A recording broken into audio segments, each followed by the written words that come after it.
విద్యార్థులు జాతీయ స్థాయి క్రీడాకారులుగా ఎదగాలని ఎంజీయూ ఉపకులపతి ఆచార్య ఖాజా అల్తాఫ్ హుస్సేన్ అన్నారు. యూనివర్సిటీలో ఉన్న క్రీడా సదుపాయాలను సద్వినియోగం చేసుకోవాలని సూచించారు. విశ్వవిద్యాలయం స్పోర్ట్స్ బోర్డు ఆధ్వర్యంలో 2025-2026 విద్యా సంవత్సరానికి గాను క్రీడా ప్రణాళిక ఆమోదం కోసం శుక్రవారం సమావేశం నిర్వహించారు.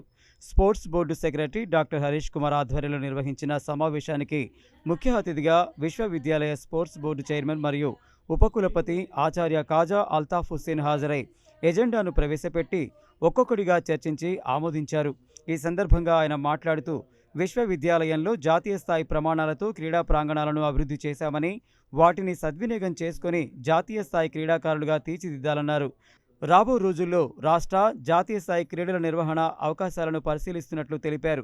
ఈ కార్యక్రమంలో అంతర్ కళాశాల క్రీడా పోటీల నిర్వహణ మరియు క్రీడాంశాల ఆమోదం, క్రీడాంశాల కోచింగ్ క్యాంపుల నిర్వహణ, కొత్త క్రీడాంశాలను ప్రవేశపెట్టడం, అంతర్ కళాశాలల మరియు అంతర్ విశ్వవిద్యాలయ క్రీడా పోటీలలో విద్యార్థుల ఎంపికలు, కోచింగ్ క్యాంపులు నిర్వహణకు బడ్జెట్ ఆమోదం, కోచింగ్ క్యాంపులకు అభ్యర్థుల ఎంపిక విధానాల రూపకల్పన వంటి అంశాలపై చర్చించి ఒక్కొక్కటిగా ఆమోదించారు. గతంలో నిర్వహించిన 35 క్రీడాంశాలను క్షుణ్ణంగా పరిశీలించి ఈ దఫా నైపుణ్యాలు గల విద్యార్థులను ఎంపిక చేయాలని సూచించారు. విశ్వవిద్యాలయ పరిధిలోని డిగ్రీ మరియు పీజీ కళాశాలలు విధిగా క్రీడా సదుపాయాల్ని కల్పించాలని ఈ సందర్భంగా కోరారు. ఆగస్టు 22 నుండి మొదలయ్యే అంతర కళాశాల క్రీడా పోటీలు నవంబర్ 22 వరకు వివిధ అంశాల్లో నిర్వహించున్నట్లు sports board secretary doctor Harish Kumar తెలిపారు.